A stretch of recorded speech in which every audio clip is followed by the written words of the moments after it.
The podcasting technology of NORML is made possible by Red Aphid Interactive Media. More information at redaphid.com.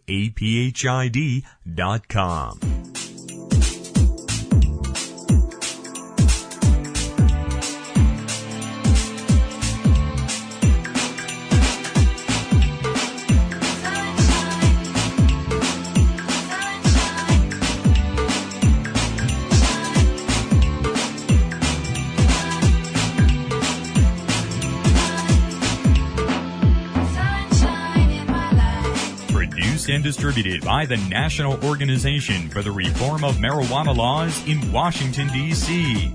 This is your daily audio stash, the growing truth about cannabis. Welcome to the most popular audio podcast regarding marijuana in all of America and all the world, featuring interviews with scientists, politicians, doctors, prohibition policy activists, regular cannabis consumers, musicians, and NORML staff and NORML's board of directors, along with music and comedy no other podcast can offer.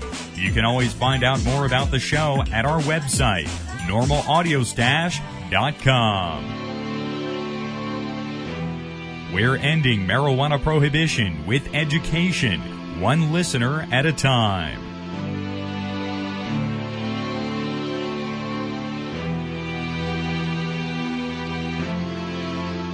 Welcome back to the Audio Stash today, Thursday, March 29th. I'm your host, Chris Goldstein. Take a moment to join us at NORML to end marijuana prohibition in America. Just visit NORML.org. We have a great show for you here on the Stash today. First up today, we have news from NORML. Our news today. Cincinnati City Council makes pot recriminalization emergency ordinance indefinite.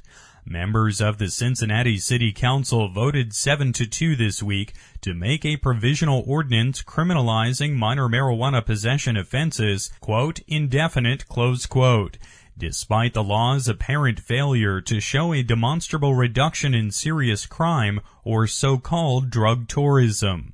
The municipal ordinance, initially passed by the council in March 2006, was slated to expire this week. Under the ordinance, marijuana offenders in Cincinnati face up to 30 days in jail, a $250 fine, and a criminal record for possessing small quantities of cannabis. By contrast, under state law, possession of up to 100 grams of marijuana is punishable by a $100 citation and no jail time. Members of the City Council pushed for the ordinance last year, arguing that it would reduce the city's violent crime rate and dissuade citizens of neighboring states from traveling to Cincinnati to purchase pot.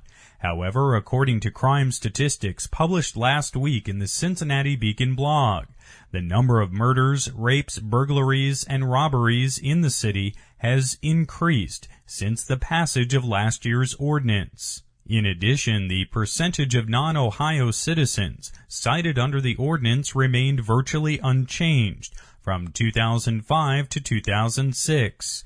According to a preliminary 6-month fiscal review of the ordinance, enforcement of the law has increased city police costs by more than 150%. A one-year report summarizing the law's impact on crime and city finances was not made available to the public. Two members of the council, Councilman David Crowley and Vice Mayor Jim Tarbell, voiced their opposition to the increased penalties and voted against the measure. Mayor Mark Mallory, whose office also voiced opposition to the ordinance, let the ordinance become law without his signature. We have links for more information on the Cincinnati ordinance on our website today at NORMLAudiostash.com.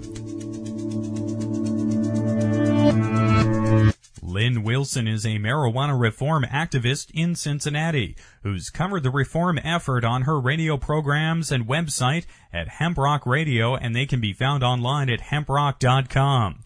Lynn attended and spoke at the City Council sessions in Cincinnati and joined us by phone to discuss the vote this morning. Lynn, welcome to the Audio Stash today. Hey, thank you, Chris. It's a pleasure to be a guest. Wonderful to speak with you today, Lynn. First, tell us what you and the other opponents to this ordinance expressed at the meetings. Well, number one, that we don't need this marijuana ordinance for the main reason, of course, is that it is not true that the Ohio decriminalization law, which is a payout ticket, minor misdemeanor, is a loophole that tells the cops they can't search an individual even after they know they have drugs. I mean, come on, Chris. How many people do you know, even in the state of Ohio, where the cop walks up? Now, I'm not going to say, a sidebar here. I'm not going to say that there isn't some officers out there that don't do the further search and say, all right, I found your joint, here's your ticket. I had that happen at the Prince concert in 1980-something for the Purple Rain show years ago. And I know other people that happens to. They just say, here's your ticket, go on your way. But depending on who the people are and who the officers are, they do have the right under probable cause laws with a smell, not only under regular Supreme Court ruling, but Ohio Supreme Court ruling in 2000, that if an officer smells marijuana, and because they can attest and testify that they know what marijuana smells like, even though I think that's debatable, that gives them the right to further search a suspect. Now, that's just as far as technical stuff from my perspective. That alone should have convinced the other council people that Cecil Thomas, former retired police officer here in Cincinnati, African-American, council member now who got this pushed through, is not, just because he's a cop, and I'm not saying all cops lie, but I'm saying that this is not correct information that this gentleman is giving out. He's got people bamboozled in thinking that all because of the decrim law, our city has gone to pot and everybody's carrying guns, and that's where all the violence has come from. And in order to get the guns, you have to go arrest pot smokers because all the guys down in the street that are smoking pot and selling pot all have guns. Now, yeah, some of them do. Unfortunately, that's what the drug war has brought us, Chris. There's more illegal guns in our streets. We know this through prohibition that this is what happens, and we now know through drug prohibition it's happening again. And you've pointed out that this has had a particular impact on the city already. It's now clogging the courts. There was 5,500 some odd tickets written in the year before this law took effect. Most of those were paid out. They did not go to the court system, specifically, of course, because in 2000, Judge Stockdale, who's still our judge, did a case precedent where he said, quit making them pay $150 in costs. That's making people come down to court and fight it and try to get their fines lowered. Just put out $100, payout ticket plus 50 court costs. People will pay it. They won't even come in, and that unclogged the courts since 2000 for marijuana, that is. Now, they claim that it's working and it's brought drug crimes down when, in fact, truly what we believe has happened is that the number, which is now 3,000 arrested under this law, is more due to the fact that two things. A lot of people heard about what happened and they've stopped coming to Cincinnati. Does that mean they've stopped smoking? No, they've just stopped going downtown to buy it. The other factor that I believe is most important is that now each cop who arrests somebody is spending 2 to 3 hours down at the jail arresting and booking them, not counting what they have to do to go to court. That's separate. But just that booking takes them off the street for 2 to 3 hours. Now, what happened in Cincinnati yesterday, Chris, is a woman, her mother called because the estranged boyfriend was beating her up. It took them 20 minutes to get there. They said they were too busy, that they didn't think it was that big of a deal. Well, I can assure you they were probably going downtown looking for pot smokers while that woman was getting beat up. So it doesn't matter whether this law is in effect or the decrim is in effect. You and I both know through our experience in the drug war movement that this is only creating more problems. So that's one of the aspects that we fought. One gentleman is a local real estate guy. He came in and stated that as a landlord, they're telling me that they're going to try to pass a law that he, as speaking for himself, can't rent to anybody that has a drug conviction. Now, if you're a rapist, you only have to sign in at the county, and they know where you live, but you can't be discriminated against. The landlord still has to rent to you. Okay? If you're a murderer, landlords, they can't discriminate. There's no rules that if you're a murderer, a rapist, or a robber, that they have to. Now, I'm not going to say that landlords don't do checks on people, but there's no law that says they can't rent to them, and they can be fined if they do. They're trying to get a law passed, though, where the landlords would be responsible and have to pay a fine if they are found to have rented to somebody with a drug conviction. And this guy presented this aspect of it. We don't know this man. He's not part of the drug war community. He's just somebody that knows what's going on and doesn't like it. And what he presented is not only if this law passes, will that displace a large group of people that won't be able to be rented to and be able to get a home for themselves? Now, with the way the law is in Cincinnati, that's going to be affecting their ability to get a federal aid if they want to get themselves out of poverty and go back to school, which is obviously what's going on, because if 90%, and this is what I wanted to go over what this man brought up, the figures of the 3,000 arrests in the last year, Chris, 90% are African American. Now, the reason for this is they are targeting certain neighborhoods which happen to be more low-income African American. This is a product of the drug war. Drugs have scourged these neighborhoods. Of course, they're inside homes in other neighborhoods, but on the streets in the ghetto areas and in the areas in which they're going after. They're the target areas, as they call them. Now, last year, when this passed, there was a black woman, councilwoman, who I have to say, her name is Lakita Cole. She, the year before that, in 2005, made statements in the hearing that when David Pepper tried to get this passed 2 years ago, that she did not support it. So myself and a bunch of people voted for her.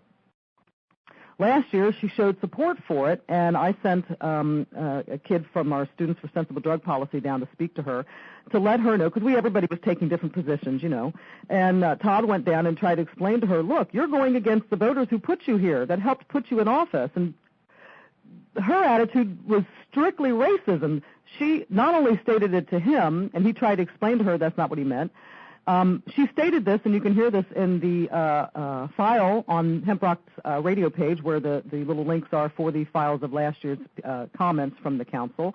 She has a nerve to say, I'm tired of these people coming down here and telling me that I'm going against the people who voted for me. What makes people think that only black people smoke pot? Now, my question is what makes her think that only black people voted for her? This was about pot smokers that voted for her, not the black community. I'm sure black people voted for her, but most of the people that I know, we have a few in our group that are African American, and I think that's great. We'd love more help and more people to align with us. But most of our group, unfortunately, is more white, and we just looked at it as we were the pot smokers that voted for you. And she twisted it into we were saying only black people smoke pot, and she's going to make sure that there is no disparity and that everybody is going to be arrested under this law. And what she neglected to pay attention to is that she's wrong. 90% have been African American. So what we believe is going on, and this gentleman stated this to the council on Tuesday, to the committee, this is ethnic cleansing. Just as Councilman Tarbell said on the bench yesterday, and the day before, that he's afraid that this is going to make it worse for communication between the police and the African-American community, because they already don't want to turn their friends in, their neighbors. They see crime, they close their door. They're going to close their door even more because they're being targeted. And that just causes more problems for our city. They were totally ignored, him and the other councilman, David Crowley. David Crowley is so much against this that he's not on the law committee, Chris, and he shows up Tuesday this year and last year voicing his opinion in opposition to this, even though he's not on the committee. That's how dedicated he is to stopping it. Let me also ask you, the mayor of Cincinnati was opposed to this ordinance, as I understand. Either year, last year or this year. He would have vetoed it if it would have been a 5-4 vote. A 6-3 is not quite good enough for a veto, but he could have maybe done something.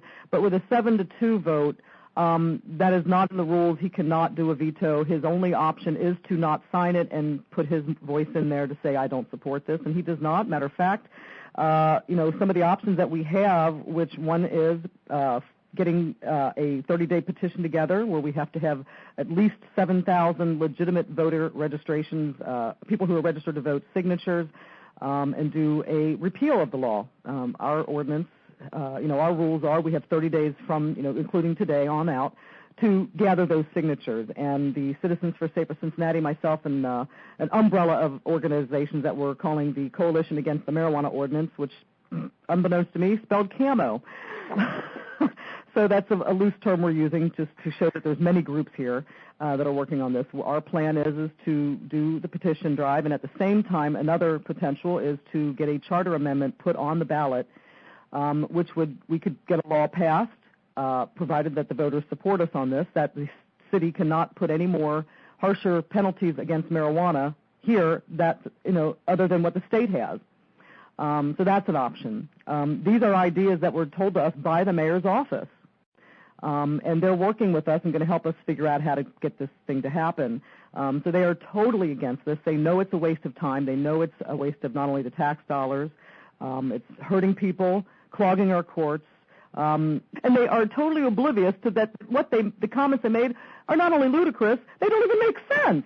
You see, I think they're smoking crappy pot, to be quite honest with you. Okay, because anybody my mother watched me on the news last night, and my mom's been supporting me since 90. And I said, Mom, call up. I'm on Channel 9 News. And she called me back. She goes, I don't understand what's going on. Why do they need to go after pot smokers for guns? And I went, we're trying to figure out the same thing, Mom. She's 81, going to be 82 this year, and even she sees through the bull crap. Lynn Wilson is a marijuana reform activist in Cincinnati. She can be found online at hemprock.com. We have links to her website today at normalaudiostash.com. Next up today, we're going to focus on a story you might have seen in national media, a story about cannabis from across the world, marijuana and Passover.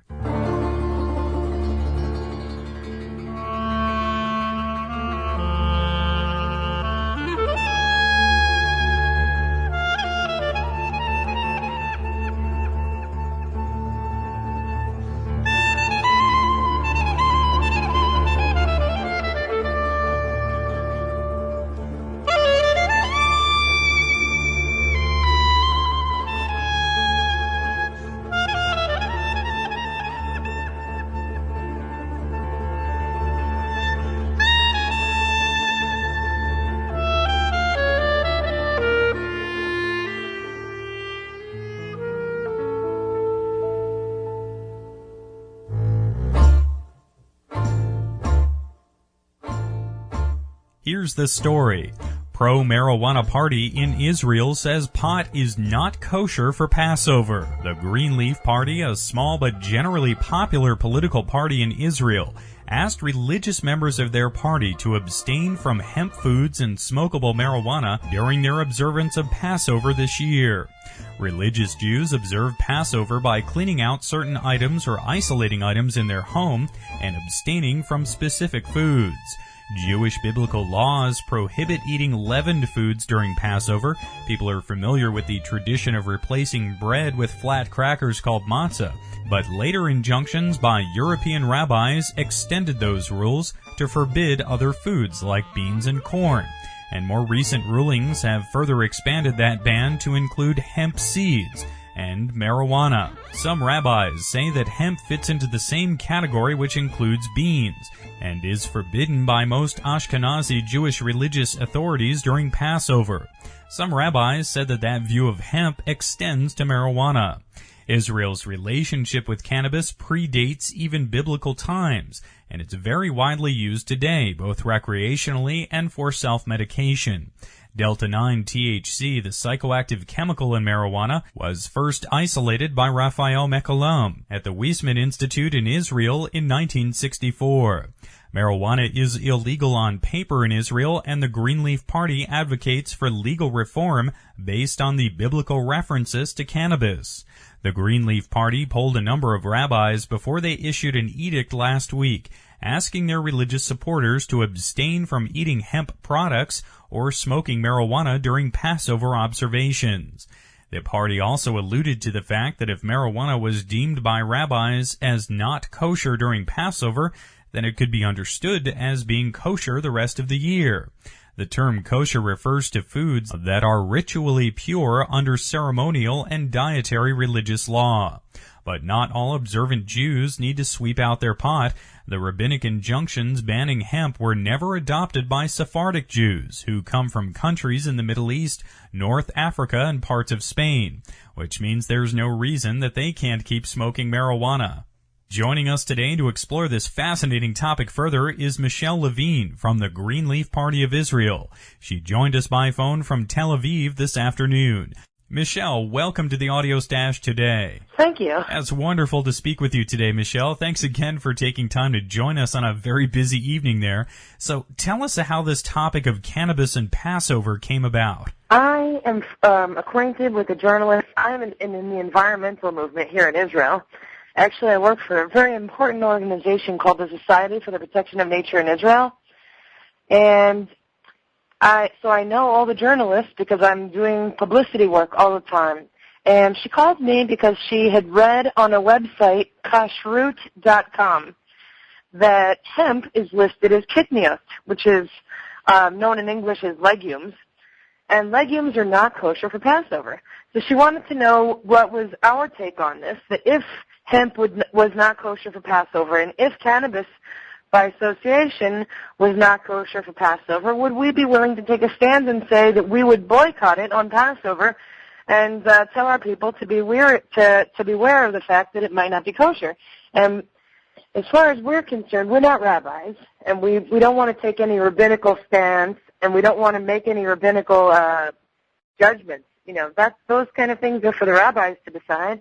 But if they say that hemp is kitniot, then grass is kitniot. And if grass is kitniot and it's not kosher for Passover, then what it means is that people from Ashkenazi descent, which is from Europe primarily, or the United States, then Jews of Ashkenazi descent are forbidden to eat it. Jews of Sephardi descent, however, which is the Middle East, or if they're from Spain or a few other countries, then Jews of Sephardi descent have a different tradition, and they do eat legumes on Passover. So it's only relevant anyway to Ashkenazi Jews. And also there's another exception. So first there's an exception on legumes for Sephardim, and the second exception is for medical use. You can pretty much use anything you need to during Passover if it's going to help you to survive, if you need it to survive as a medical thing. So anybody who has cancer or AIDS is taking marijuana for any medical purpose has absolutely nothing to worry about. But we thought we should warn Ashkenazi Jews that maybe they should beware that maybe grass could be legumes, because we have a lot of religious Jews who are very concerned about following the law strictly. And we have no problem with saying that it's not kosher for Passover, because that seems to us to imply that it is kosher for the rest of the year. And that was our interest in the whole issue. The people should discuss whether or not grass is kosher. It's something that grows out of the ground, and therefore there should be a rabbinical ruling on whether or not it is kosher. And how is marijuana viewed and used in Israel today? Well, I have to say, hash is much more popular in Israel than marijuana with most of the public, partially because it's just much more available. But if people can get grass, they're also very, very happy to get it. And since we were first contacted by the Jerusalem Post reporter, we've had dozens of people calling Alei Arok and offering to be we have an expression in Jewish terms. Every Jew will be familiar with the expression, the Shabbos Goy. The Shabbos Goy is somebody who turns your lights on and off because you're not allowed to turn the lights on and off on Shabbat.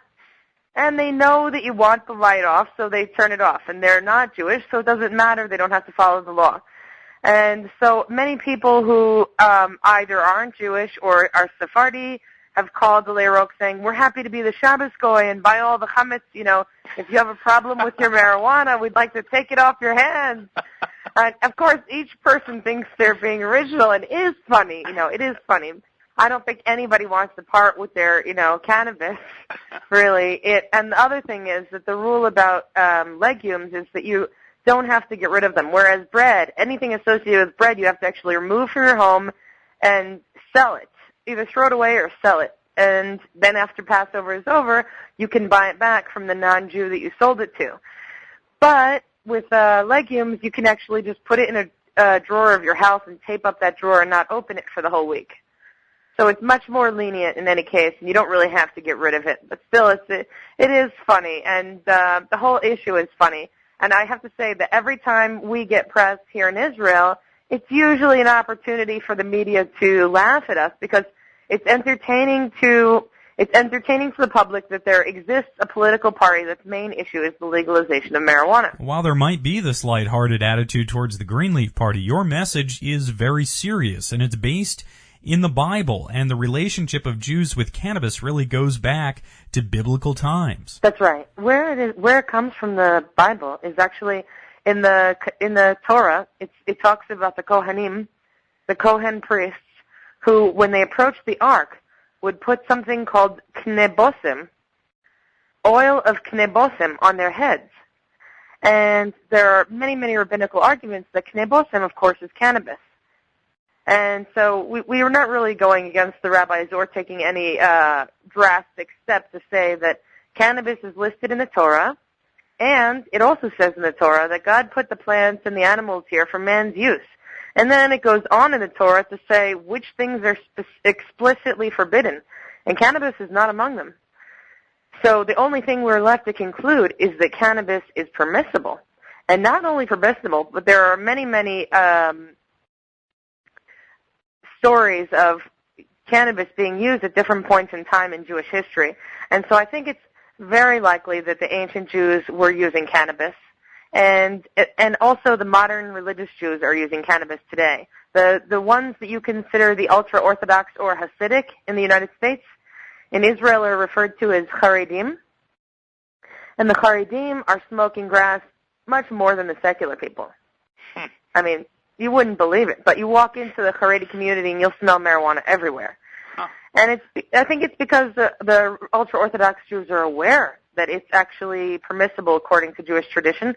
The only reason that it's not permissible, when I've asked rabbis about this, does Judaism allow us to smoke marijuana? And I'm not talking about on Passover because maybe it's not kosher for Passover, but the rest of the year. The rabbis have told me, well, there's a law, there's a rule in Judaism that you're supposed to follow the laws of the state that you live in. And it's illegal in Israel, so we're not supposed to smoke it. And I said, of course, the first question I have to ask is, what if it was legal in the state of Israel? What would the rabbis say then? And they say, well, you're not really supposed to smoke because when you smoke, you're harming the body. And you're not supposed to harm the body because the body is also a creation of God, as is cannabis. And you must respect God's creation. So I said, well, what if we don't smoke it? What if it becomes legal? We make it into an oil and we eat it, or we consume it in some other way so that we're not harming the body. What if we use some kind of a vaporizer? Yeah, what if we use a vaporizer or find ways to get around the harming of the lungs? And the rabbis say, well, if it's legal in the state of Israel and you're not harming the lungs, the rabbis are not going to argue against it. And so what it comes down to is that Judaism allows marijuana. And if Judaism allows for marijuana and it's a religious, and it's going to be a religious ruling, then I think one day that could have a very substantial impact on the legal status of marijuana in Israel, especially since we don't have separation of church and state here. And the religious parties have a lot of power in the Knesset, a lot of power. And they've privately spoken with us and said that if we get into Knesset, they're probably going to be supporting us in our bid to make cannabis legal.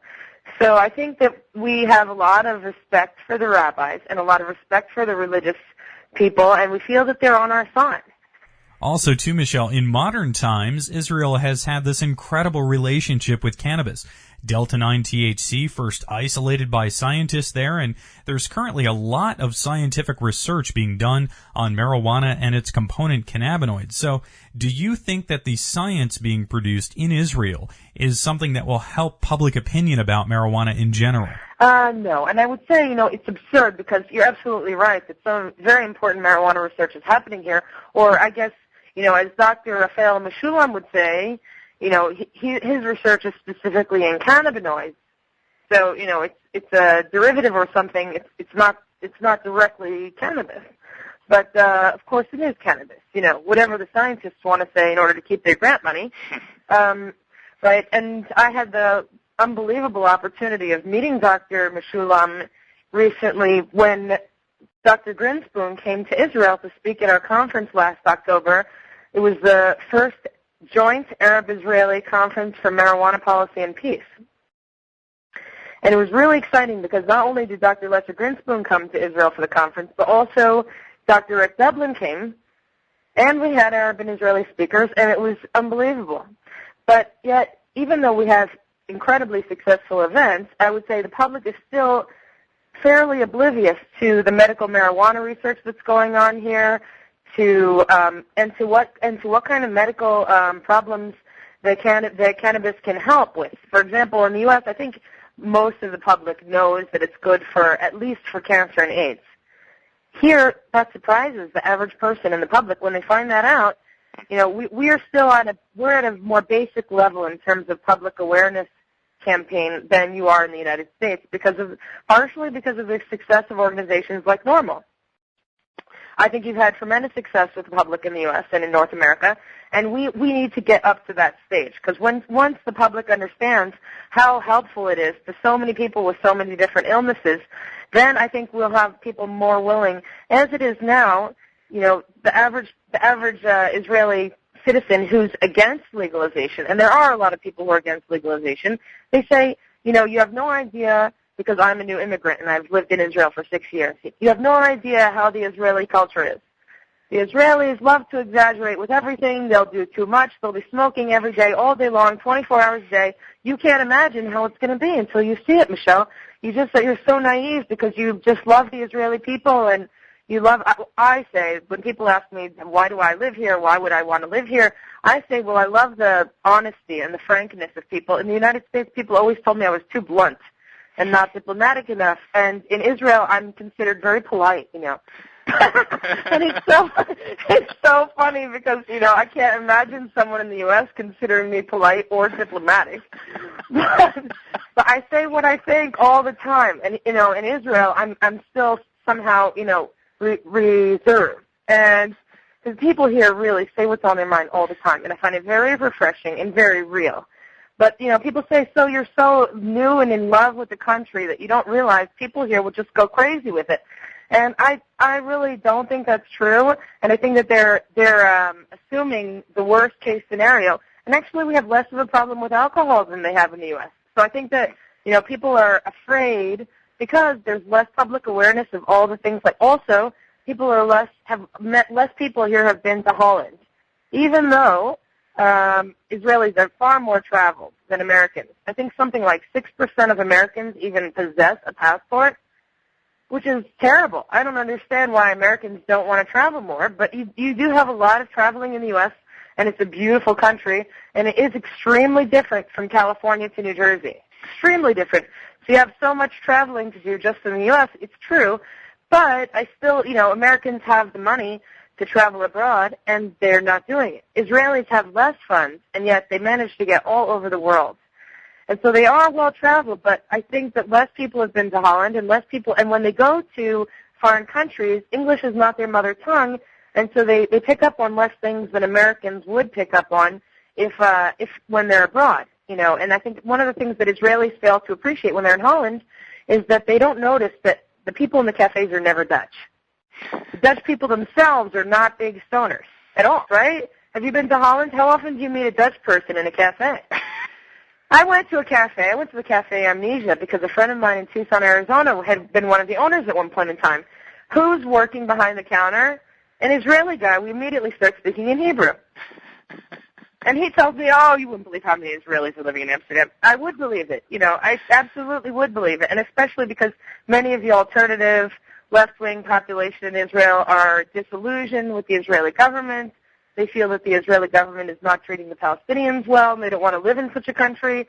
Although I have to say, I think the left wing is having a very powerful impact on the government here, and so they should be proud of, if they're concerned for the Palestinians, they should be proud of the impact that people who are making it an active effort to influence the government can have, because we're a small country, and so it's much easier to be empowered here. It's much easier to influence change.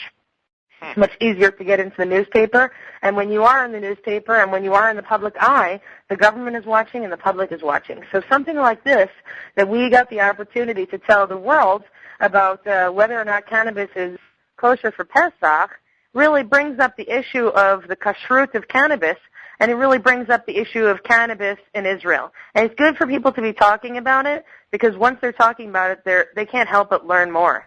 Well, right on, Michelle. This has been an absolutely wonderful conversation today. And again, I really appreciate you joining us to discuss it.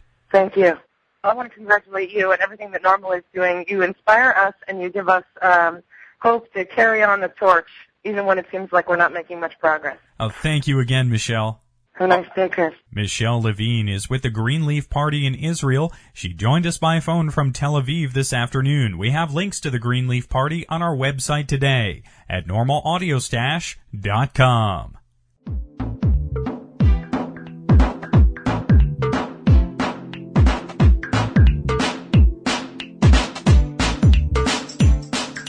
listening to NORML's Daily Audio Stash, the growing truth about cannabis. Make sure you visit our website at normalaudiostash.com. That's NORMLAUDIOSTASH.com for more information about every day's show. I'm your host, Chris Goldstein. Thanks for listening today. See you at 4:20 tomorrow.